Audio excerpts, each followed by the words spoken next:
Said, of course, my right-hand man, you know me oh so well. CB's quote of the week comes from the Teflon Don himself. These guys, for those our new listeners, they don't let me talk politics on this show, so I figured I'll sneak it in on this segment right here. They're trying to get you not to talk at all. Let me give you what the great Donald Trump has just said for my quote of the week. He said, and I quote, America should ban all Muslims from the United States. Let me say that again for those who have not been nowhere near the news. Ban all Muslim travel to the United States. They don't want them going in and coming out. No. Now here's the thing about this is the reason why this is my quote of the week. And you guys are gonna like this. I'm gonna actually educate you guys on this right here. All right. Now we've all been. Did you go to Grambling? we've all been marks on this show. If you guys remember earlier this year, this guy to the left of me, Veli Vale, was the biggest mark for Meek Mill and Drake's quote unquote. Why you like talking about that? We were marks. We was just talking about. I mean, you were all into it, brother. Come on, Kobe Mark. You were all into it, brother. Mark. Anyway, so we all been marks on the show, but for those that didn't know, I was the biggest one for Donald Trump. I actually like the honest politician. But then I started noticing the stuff he was saying. I'm trying to figure out who is he trying to cater to. Let me give you, Veli usually does the wrap up on this show. Let me give you guys a little wrap up of what Trump does. He said at the beginning of his campaign, all Mexico sends us is rapists and criminals. I thought they were all one and the same, but that's from the great Teflon Don, Donald Trump himself. All Mexico sends us is rapists and criminals. Hold on. How many you got? Oh, from Donald Trump? Yeah. I'm going to give you a Trump what? A Trump what? A Trump what instead of a wait what. All right, good. All Mexico sends us is rapists and criminals. Trump what? He blasted Megyn Kelly from Fox News and Rosie O'Donnell, basically ruining all the women and lesbian votes that he can have. Trump what? And he's a rich man. He wants to tax the rich. Trump what? He also says that the middle class, specifically General Motors employees and the big three, they make too much money. Trump, what? So that led me to believe, who the hell is Donald Trump catering to? You said Mexicans are all criminals and rapists. Muslims are all terrorists. You ruined the women vote. You want to tax the rich. You said the middle class make too much money. So who are you catering? It's just a matter of time before he says something about black people. So that's coming up pretty soon. Thought he already did. Yeah, he probably did. So it led me to believe, what is Trump? Who is Trump trying to cater to? What kind of campaign are you going to run if you have no supporters? Then it led me to a special movie from the 1980s. And you like movies just like I do. Brewster's Millions. You guys remember Brewster's Millions? Yeah. All right. You remember Brewster's Millions? What's his name? Richard Pryor. Big Dog. You remember the movie Brewster's Millions? Yeah, Big Dog was in it. For those that don't know, Brewster's Millions was about Richard Pryor and the great John Candy. Now Richard Pryor played Monty Brewster, and he had the choice to get his what was that called? His whole will was $300 million. Now he had a choice. He could either take the $1 million up front, or he could spend $30 million in 30 days to win the whole will, which was $300 million.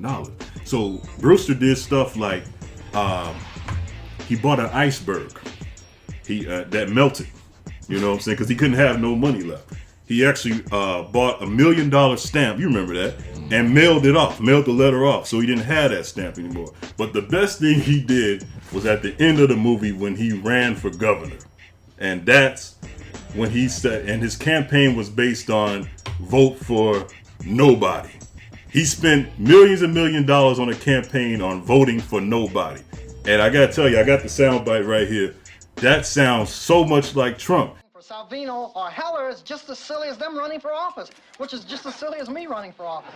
The only thing not silly is the power of the people's vote. And I think the people should use it to vote for none of the above. Mr. Brewster, are we to understand that you actually don't want anyone to vote for you? What I'm saying is I think only an idiot would vote for me. Mr. Brewster, have you taken positions on any of the issues facing the city? Sanitation, union corruption, urban renewal. Let's get to the bottom line, right? I'm here to buy your vote. With only 10 days, Mr. Brewster, with only 10 days left before the election, how do you expect to find that kind of support for that position?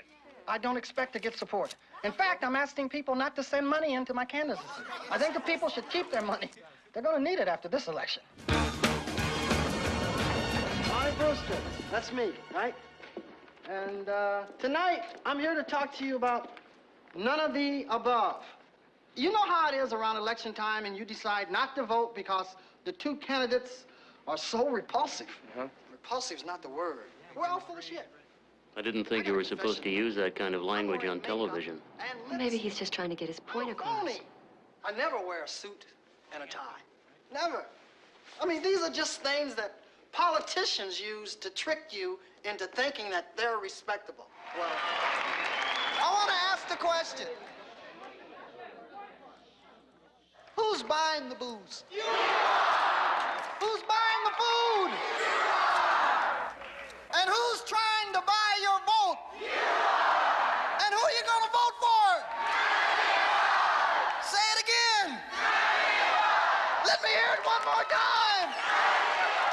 Mexico, at the border, they're laughing at us. They're bringing drugs.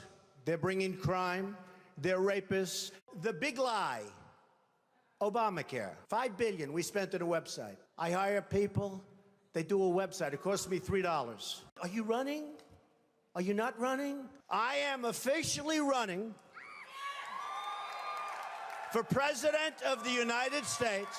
We need a leader that wrote The Art of the Deal. I will be the greatest jobs president that God ever created. Free trade can be wonderful if you have smart people, but we have people that are stupid.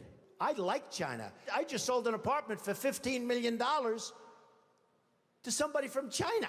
They have bridges that make the George Washington Bridge look like small potatoes. I don't need anybody's money. It's nice. I'm really rich. I love the Saudis. Many are in this building. Obama, a year ago, Yemen was a great victory. 2 weeks later, the place was blown up. We're dying. We're dying. We need money. Thank you, darling. But Mr. Trump, you're not a nice person. We don't need nice. That's true. But actually, I am. I think I am a nice person. We have losers. We have losers. I would build a great wall, and nobody builds walls better than me, believe me. Nobody would be tougher on ISIS than Donald Trump. We won't be using a man like Secretary Kerry, goes into a bicycle race at 72 years old and falls and breaks his leg. I won't be doing that. The American dream is dead. But if I get elected president, I will bring it back bigger and better and stronger than ever before, and we will make America great again. Thank you. Thank you very much.